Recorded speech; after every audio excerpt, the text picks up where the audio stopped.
When the National Museum of African American History in D.C. first opened its doors to the public, President Obama was there to commemorate it.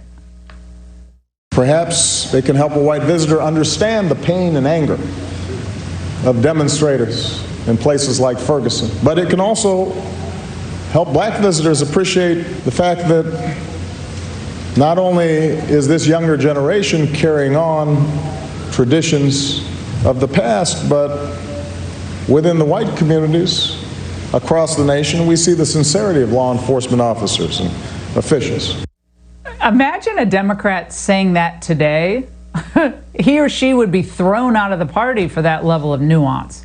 Well, now, instead of being a symbol of progress and reconciliation, the museum has embraced the radical left's language of racial retribution, all to cast America as irredeemably racist and an evil country. And you, the American taxpayer, are funding it. Isn't that neat? Now, the museum now has a website dedicated to explaining the concept of whiteness and why it's the root cause of racism and oppression in America today. According to the website, the normalization of white racial identity throughout America's history has created a culture where non-white persons are seen as inferior or abnormal.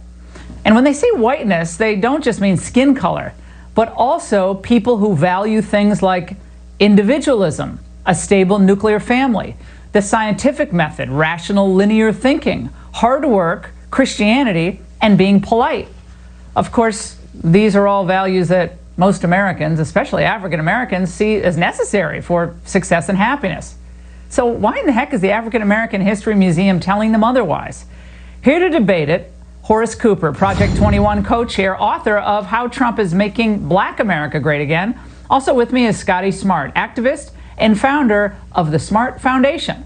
Horace, it strikes me as odd that this African American Museum would scandalize things that the data has always shown help Americans, including African Americans, climb up the ladder.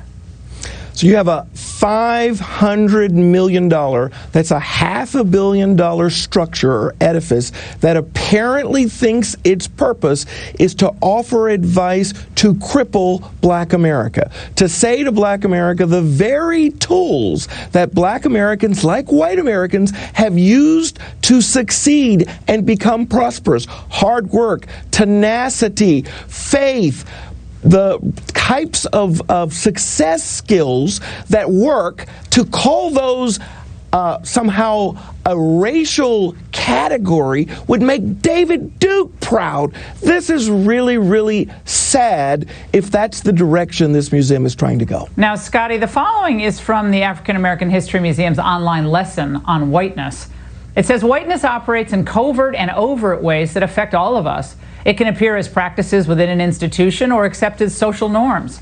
Since whiteness works almost invisibly, we may not always be aware of how it manifests in our daily lives. Scotty, isn't that just making people paranoid that somehow they're unconsciously oozing racism when they're just, like many people, just trying to get through the day? It's a pretty tough time for a lot of people right now. So how does this work? Not at all. I think that I actually love the article. I think that a lot of people should actually go and read the article. We can't keep pushing whiteness and white privilege under the rug and act like it's not an issue. It's a deep-rooted issue that we have to address. And I think even to have two black people, myself and Horace, to be against one another to have a debate on this topic is a matter of whiteness in itself, because he's going to sit here and try to contradict what we're talking about. And so I don't want to talk over Horace. I don't want to be disrespectful to Horace, but Horace is that token black friend that only a few white people have as well. And so we're not here to debate or not to have a dialogue, but we have to have this conversation it's an uncomfortable conversation that most people aren't willing to have, and to educate blacks and whites on our different perspectives, different narratives that we have and that we grow up within. So to have someone who is a representation of black people on your network is disrespectful. Well, Scotty, so I invited you on the show in good faith. Thank you. To actually have a conversation, and yet you come on the show and you kind of give a little backhand to Horace, and it's a dehumanizing. Well, it's dehumanizing to call someone a token. It's dehumanizing.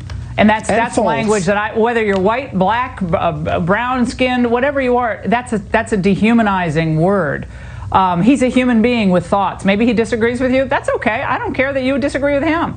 But but you called him a token. Disrespect to Horace. Right. I'm just saying, oh, you mean no disrespect? Okay, go ahead. No. I want you both to have time to talk. Yeah, Go ahead, I would Horace. like to focus here on the facts. Here are the facts.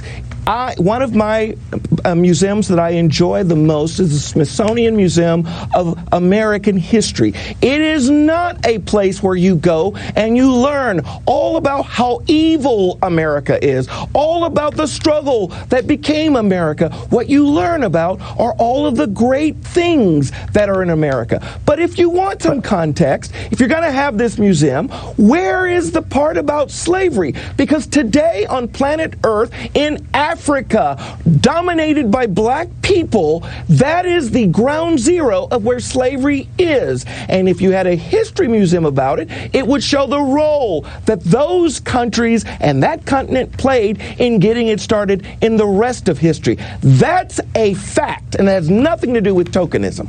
See, a lot of times, yes, but a lot of times what you're doing is you're avoiding the issue at hand. And what we have to do is, for us to grow as a country, we have to address these issues head on, not sweep it under the rug, not try to give us alienated or descriptive facts that don't address the whole issue. We have to speak truth to power and really That's understand. exactly what I want to do. That's the same here, and that's why I said I don't even understand. To be honest with you, Horace, this is not a conversation that two black men should be having. There should be a white person absolutely. who listen. You listen for 1 second. It's for a white person who lives within the realms of white privilege and how their differences are between black Americans. For you to have this point of view for many black Americans, that's not the norm. Maybe it's your norm. That's but not true. To be a representation of black Americans, that's very disrespectful to black America, and for you to be the talking point or the face of black America on this network. The radical view that you are expressing is actually the minority view. That is not the popular view. More black Americans than white Americans are people of faith. More black Americans than white Americans believe in the value of having law enforcement protect their communities. Many of the very things that you're sitting here saying are the exact opposite of what surveys say that black Americans think. So let's stick with, did you read the have an article, opinion, you have a radical minority view opinion, but it's just an opinion, and Scotty, it's not informed by history at all. Yeah, Scotty, we have to go. I'm glad you came on tonight. I think, thank you. You know, I want to continue to have this conversation with you. Can I make one final point? Sure, go ahead. Did you read the article, Horace? There was a point in there they call it internalized racism. And what that is when the oppressed group believes that the racial views that society communicates are true. Did internalized racism cause blacks in the 15 and 1600s to sell other blacks to Europeans? As the great Malcolm X once said, racism who taught you to hate yourself? Blacks to own slaves in America? This norm that you're presenting as mainstream is extremely radical and extremely a result of a lack of understanding of our actual history. Well, this is a big conversation. I'm glad you both came on. I think we have to remember that in a lot of these cases, white liberal academics came up with the lingo, right? They're kind of foisting lingo on black and brown-skinned people that, you know, they think is adequate to whether control them or define them. So that's part of this. This is a white construct put on black people in many cases. And that's why white and black people have to have this conversation together. That's Any American should be able to join in the conversation. Sorry, it's a tyranny